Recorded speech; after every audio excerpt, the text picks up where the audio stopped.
Le chaos est véritablement devenu la nouvelle norme en politique européenne. La France est aux prises avec une impasse parlementaire. L'Allemagne vient de convoquer des élections anticipées après l'effondrement de sa coalition tripartite. Et la Bulgarie? Eh bien, elle a eu 7 élections en 3 ans. Mais attention, l'Autriche entre en scène.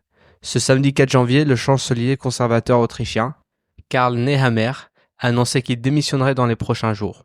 Cette décision fait suite à l'échec des négociations de coalition avec les sociaux-démocrates en raison de désaccords majeurs. Perdu? Décortiquons ce feuilleton avec un peu de contexte et de recul. L'Autriche a tenu des élections il y a tout juste 3 mois, le 29 septembre, pour élire le 28e Conseil national, le Parlement fédéral du pays. Dans un résultat stupéfiant, le Parti de la Liberté d'Autriche, FPO, un parti d'extrême droite dirigé par Herbert Kickl, a pris la tête avec 29% des voix et 57 sièges. Cela représente une augmentation spectaculaire de 26 sièges par rapport à leur performance d'il y a 5 ans, témoignant d'une montée en flèche de leur soutien. En deuxième position, le Parti populaire autrichien, OVP, dirigé par Karl Nehammer, a obtenu 26% des voix, ce qui lui vaut 51 sièges. En troisième position, le Parti social-démocrate d'Autriche, SPO, dirigé par Andreas Babler, a recueilli 21% des voix, soit 41 sièges. En quatrième place, NEOS, un parti libéral centriste dirigé par Beat Meindl-Reisinger, a obtenu 9% des voix, remportant ainsi 18 sièges. Enfin, en cinquième position, les Verts, un parti de gauche, ont obtenu 8% des voix, ce qui leur a permis de décrocher 16 sièges. Comme vous pouvez le constater, aucun parti n'a obtenu les 92 sièges nécessaires pour une majorité, rendant une coalition indispensable. Le Parti de la Liberté, FPO, a eu la première chance de former une coalition, mais ses positions sont, disons, plutôt fermes. En fait, non, elles sont très fermes. Le programme du FPO repose sur une idéologie de forteresse Autriche. Il prône un renforcement massif de la sécurité aux frontières et encourage le retour des immigrants. Sur le plan culturel, il est entièrement axé sur la préservation des valeurs traditionnelles autrichiennes, dénonçant ce qu'il appelle l'idéologie du genre et s'opposant à l'islam politique. À l'international, le FPO défend fermement la neutralité autrichienne. Pas d'adhésion à l'OTAN, pas d'aide militaire à l'Ukraine et une influence minimale de l'Union européenne. Leur mot d'ordre, la souveraineté avant tout.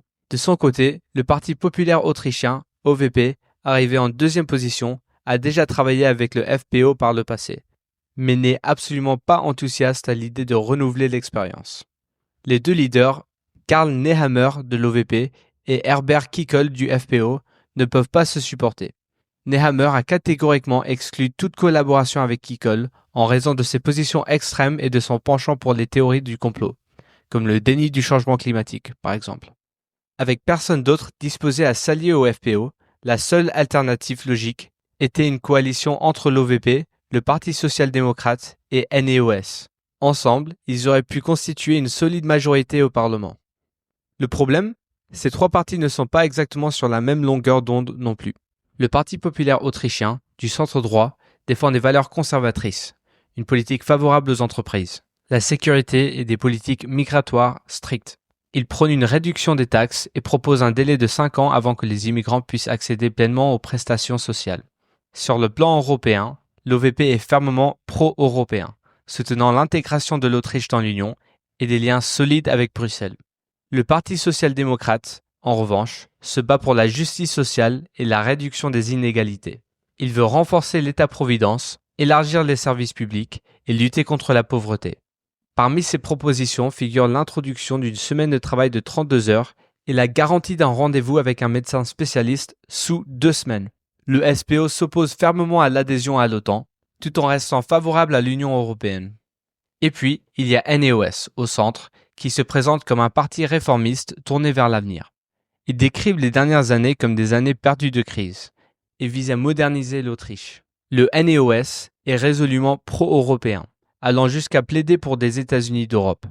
Fait intéressant, ils soutiennent également l'idée d'une défense européenne commune, un système de défense unifié basé sur une armée volontaire et spécialisée, ce qui pourrait remettre en question la politique traditionnelle de neutralité de l'Autriche. Donc oui, on ne peut pas vraiment parler d'une alliance facile. Et comme par hasard, les premières fissures ont commencé à apparaître. Avançons rapidement jusqu'au vendredi 3 janvier, Le premier parti a claqué la porte des négociations de coalition, NEOS. Sa dirigeante a souligné que les résultats des élections exprimaient une demande claire de réforme et de changement, mais qu'au lieu de progresser, les négociations semblent aller en recul. Elle a également pointé du doigt le trou budgétaire laissé par le gouvernement précédent comme un obstacle majeur. Le Parti populaire autrichien et le Parti social-démocrate ont poursuivi les discussions malgré tout. Mais cela n'a que duré une journée avant que Nehammer ne perde patience et déclare ce qui suit. Es ist augenscheinlich, dass die destruktiven Kräfte in der SPÖ die Oberhand gewonnen haben. Die Volkspartei kann und wird kein Programm unterschreiben, das wirtschaftsfeindlich, wettbewerbsfeindlich und leistungsfeindlich ist. Deshalb sage ich in aller Deutlichkeit, mit uns gibt es keine Bevormundung, keine Zerstörung von Arbeitsplätzen und keine Vernichtung von Wohlstand. Wir haben Dutzende Vorschläge gemacht, welche Maßnahmen gesetzt werden müssen, um die Wirtschaft wieder anzukurbeln. Auch hier war ich immer klar und redlich. Es gab nie einen Zweifel daran, dass wir Eigentums- und Erbschaftssteuern nicht zustimmen werden. Ich halte mein Wort. Solche Steuern schaden unserem Land, schaden unserer Wirtschaft und den Menschen, die sich etwas geschaffen haben. Nach dem Abbruch der Gespräche werde ich daher Folgendes tun. Ich werde mich als Bundeskanzler und auch als Parteiobmann der Volkspartei in den nächsten Tagen zurückziehen und einen geordneten Übergang ermöglichen. En résumé, selon lui, tout est à peu près de la faute des sociodémocrates, qui, d'après lui, n'ont pas voulu faire de compromis. Quoi qu'il en soit, c'est un adieu à Karl Nehammer et nul doute que nos amis roumains et bulgares doivent s'en réjouir. Alors que va-t-il se passer maintenant? La direction du Parti populaire autrichien devra choisir le successeur de Nehammer, si cela n'est pas déjà fait. Parmi les noms intrigants, on trouve Wolfgang Hartmannsdorfer, secrétaire général de la Chambre de commerce, Caroline Edstadler, ministre de la Constitution, ou peut-être l'incontournable ou controversé, selon les points de vue, Sebastian Kurz. Les rumeurs sur un retour de Kurz circulent depuis un certain temps. Pour ceux qui ne le connaissent pas, Sebastian Kurz a été chancelier d'Autriche à 2 reprises entre 2017 et 2021, avant d'être contraint de démissionner suite à de graves accusations, notamment de corruption et de manipulation de l'opinion publique. On l'accuse, lui et ses alliés, d'avoir détourné des fonds publics pour acheter une couverture médiatique favorable. Et voici l'élément clé. En 2017, Kurz gouvernait en coalition avec le Parti de la Liberté, un parti d'extrême droite. Au sein de l'OVP, une fraction notable soutient l'idée de collaborer à nouveau avec le FPÖ. La balle est désormais dans le camp du président autrichien, qui a essentiellement 2 options. La première, attendre et voir.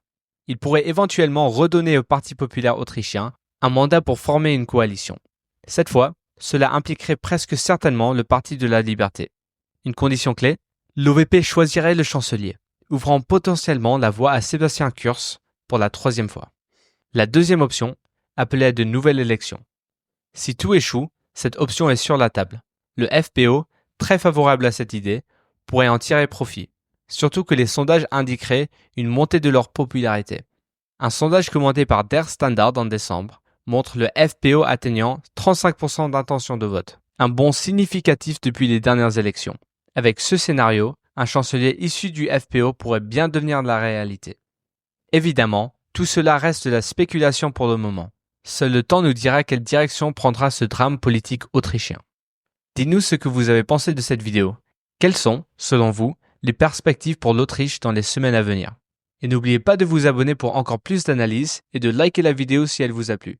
À bientôt!